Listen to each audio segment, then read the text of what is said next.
எனக்கு வழி தெரியவில்லை என்று அந்த மனிதனிடம் கோபமாக கூறிவிட்டு அந்த பாலத்தின் ஒரு ஓரத்தில் அமர்ந்தேன். அப்பொழுது அந்த பலகை என் கண்ணில் பட்டது. அந்த பாலத்தின் முதல் பலகையில் சுயநலம் என்று எழுதியிருந்தது. இந்த சுயநலம் என்ற பாதையில் நான் நடப்பேனானால் நிச்சயம் கீழே விழுந்து என் காலை ஒடித்துக் கொள்வேன் என்று தோன்றியது.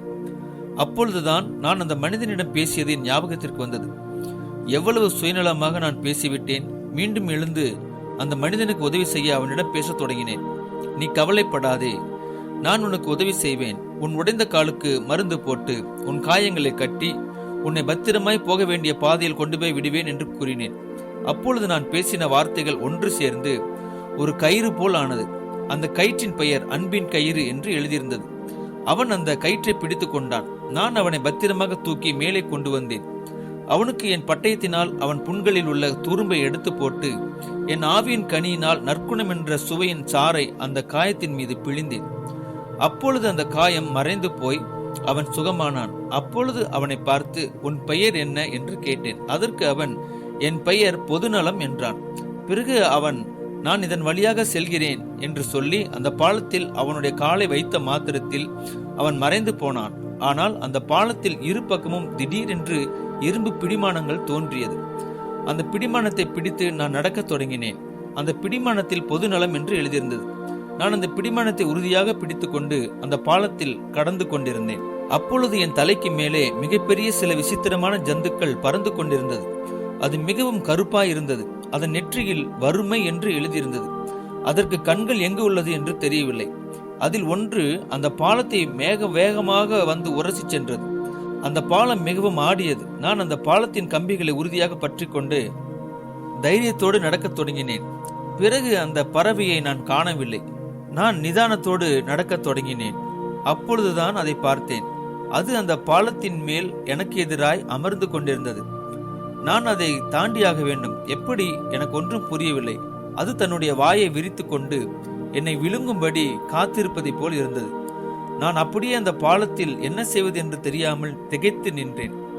அந்த ஜந்து என்னை நோக்கி வரத் தொடங்கியது. அப்பொழுது புறா, என்ன நண்பனே, வறுமையை கண்டு நடுங்குகிறாயா? பயமாக உள்ளதா என்றார்.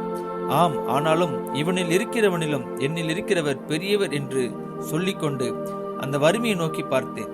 அப்பொழுது என்னிடம் அது பேசத் தொடங்கியது. நான் உன்னை பல ஆண்டுகளாக கட்டி வைத்திருந்தேன். நீ அதிலிருந்து எப்படி தப்பி வந்தாய்? உன்னை தப்புவித்தவர் யார்?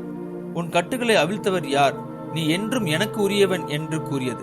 அப்பொழுது நான் கூறினேன், வறுமையே, இனி உனக்கும் எனக்கும் எந்த தொடர்பும் இல்லை. உலகத்தில் ஐஸ்வர்யங்களை உண்டு பண்ணினவர் தான் என்னை உன்னிடமிருந்து தப்புவித்தார். அவரே என் கட்டுகளை அவிழ்த்தார். அவர் நாமம் இயேசு என்று கூறினேன். பிறகு நான் அதற்கு நேராய் நடக்கத் தொடங்கினேன். அது என்னை கண்டு நடுங்கத் தொடங்கியது. அதன் அருகில் செல்ல அது கதற ஆரம்பித்தது.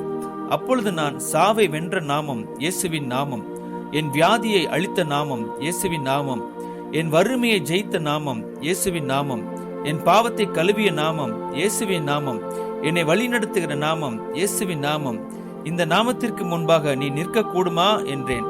உடனே அது ஒரு சாம்பலை போல காற்றில் கரைந்து போனது.